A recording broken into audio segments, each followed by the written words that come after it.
Hey guys, and welcome back to Plasmatic Productions. Here at the channel we cover so many things from LEGO games to Batman Arkham to Spider-Man, Star Wars, real-life vlogging, music, and so much more. My name is Plasmatic, and today we're going to be continuing our ranking of all 68 characters in LEGO Batman 2 DC Superheroes. This series is split into multiple parts going from worst to best. This is part 2. I recently came down with COVID-19, so my voice still isn't at full capacity, but we're getting there. Let's get started.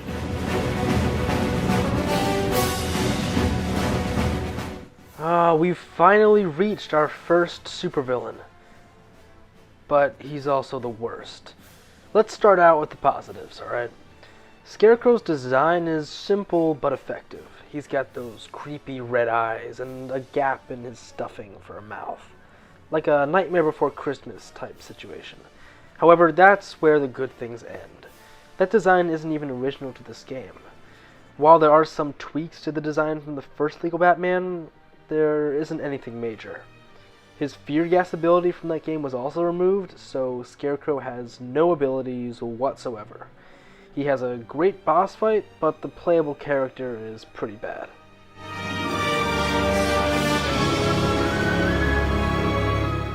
The Mad Hatter also doesn't have any abilities, but he's got so much more than Scarecrow to make up for it. I mean, just look at this guy. He's so colorful and fun to look at.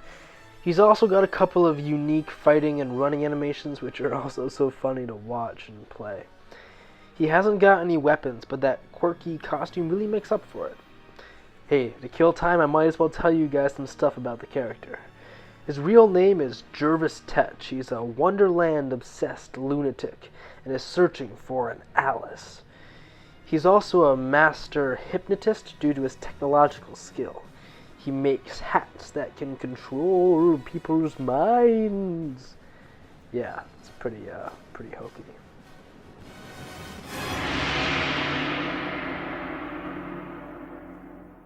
Cap is one of the few non-Batman villains in this game.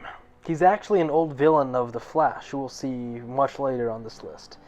Even though Captain Boomerang has been portrayed as sort of, it feels almost like he's a Batman villain, given that he's always depicted as being a member of the Suicide Squad now mainly, as opposed to a Flash villain. Just because, well, it doesn't make any sense for Flash to be fighting just a guy who can throw boomerangs, although it did in the 60s, but the 60s were a weird time, so we'll just leave it at that. Boomerang's got a really neat torso print, and even has arm printing with little boomerangs like attached to him. He doesn't have any abilities, but he can throw that little boomerang of his.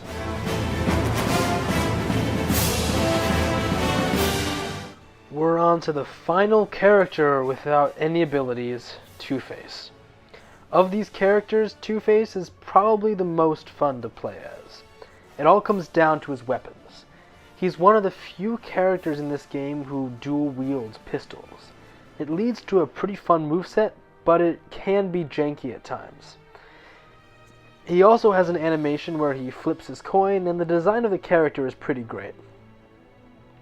I'm not a huge fan personally of the orange and purple color scheme for him, but it is what it is, and that dual tie and jacket combo are great. Also, I like that they included a tiny little pocket square to make him look all the more dapper.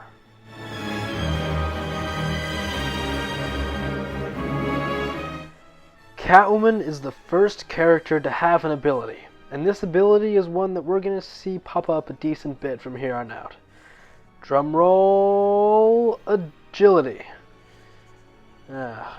Agility means that certain characters can jump slightly higher by doing a double jump, and that's pretty much it.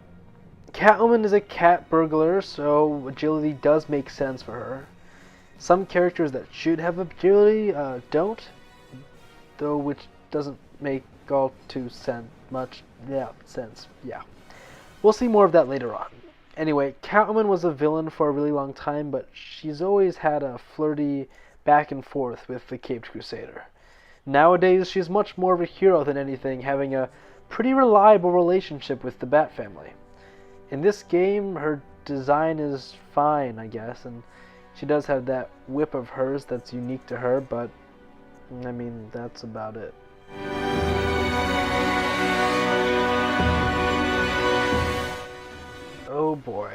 I'm gonna get my fanboy status revoked for saying this.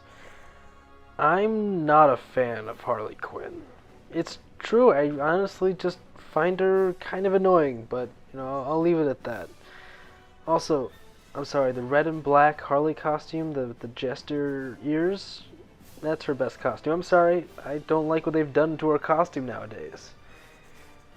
Harley in this game still gets on my nerves. Every time you fight her, she's just flipping around and you can't punch her, but you can hit her with a ranged attack like a Batarang. It makes no sense. Her one ability is also agility, but I put her above Catwoman because Harley's costume is more interesting.